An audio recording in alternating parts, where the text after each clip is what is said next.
السلام عليكم ورحمة الله. عاملين ايه؟ يا رب تكونوا بخير وفي اسعد حال. المهم، في واحدة متجوزة من 20 سنة. واحدة، التصوير ده حلو صح؟ والمكان تحفة صح؟ المهم، في واحدة متجوزة اديلها 20 سنة. 20 سنة. فجت من يومين 3 بتقول لي انا جوزي بيعمل معايا كده وكده وكده وكده. قلت لها ايه يعني كده وكده وكده؟ فسري لي. قالت لي اديلي 20 سنة وجوزي بيستعملني زي اللواط يعني، والعياذ بالله. وانا مش عارفه اذا كان ده صح ولا غلط. قلت لها طيب ايه يعني، ايه اللي صح دماغك الوقت يعني؟ وايه اللي خلاكي تسالي دلوقتي؟ ما انت اديلك 20 سنه ولا اكتر، الله اعلم، ولا اجل. ايه اللي خلاكي تسالي النهارده او يجي على دماغك؟ ما انت عايشه مع نفسك يلا في البلاله، حتى ما عرفتيش تفتح النت او تجري او تثقفي او.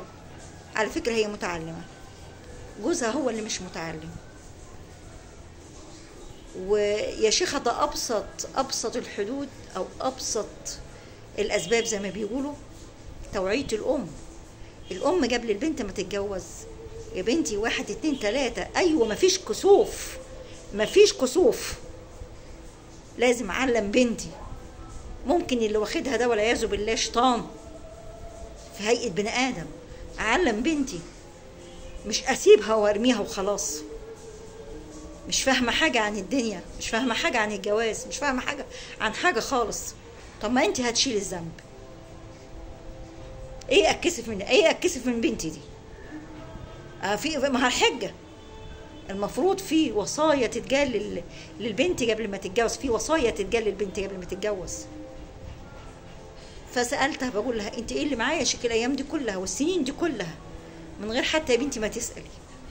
وبعدين اكيد يعني عندك ذرة معرفة انه ما ينفعش. قالت لي لا.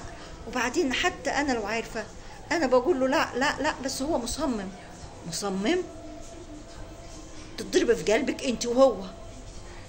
ايه هو اللي مصمم وقلة ادب؟ الله يلعنك ويلعنه. والله العظيم هذا ما حصل. مسحت بيها الارض. قلت لها هو حاجة بتاعتك تخصك، ده حد من حدود الله. لو حاجه تخصك او حاجه او بونبونايه او شويه كشري او مش عارفه ايه، اقول له لا. شويه طبيخ، اقول له لا مش هطبخ، انا تعبانه النهارده ماليش مزاج. لكن حد من حدود الله، والكبير كمان حد من حدود كبيره من الكبائر. تقولي لي 20 سنه؟ انت مله اهلك ايه يعني؟ انا دلوقتي اقول له لا؟ قلت لها يا بنتي في حاجتين، الله اعلم ان كنت عارفه واستمريتي، ومش عارفه والله اعلم وبتدلعي او ايه اللي حصل لك يعلم بك ربنا. ده انا ماليش فيه، وما تسالنيش عن اللي فات. انا هقول لك على اللي جاي. قدامك حاجه من الاتنين.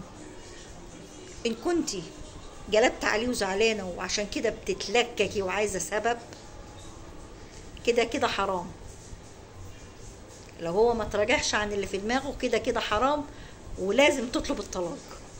الحالة دي انا بقول لك اتطلقي. في الحالة دي انا اللي بقول لك اتطلقي. والله قلتي له ونصحتيه وعرفتيه الحلال من الحرام ان ما كانش عارف، مع ان انا عن نفسي واثقه انه عارف.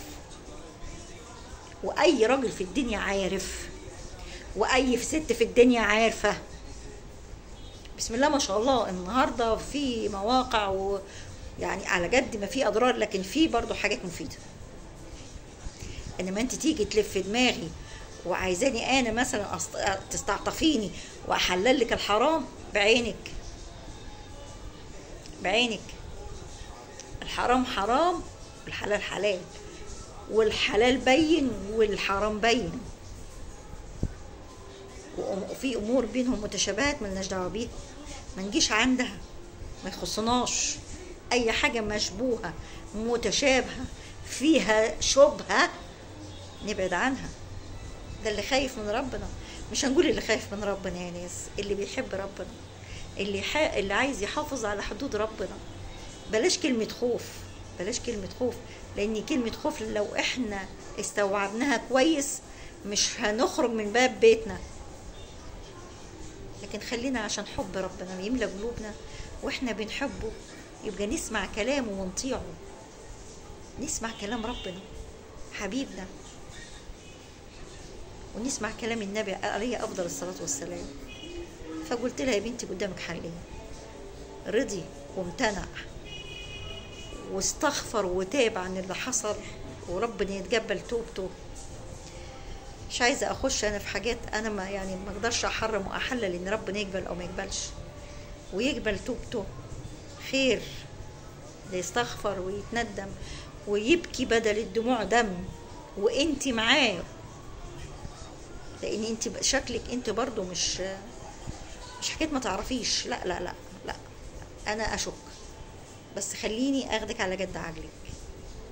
لو مرضيش اتطلقي، ده اسمه لواط.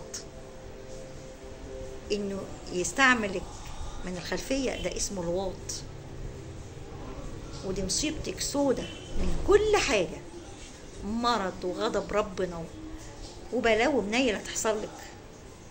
فيا تتطلقي يا هو يتوب ويرجع، وربنا يا بنتي يهدينا ويهديكم.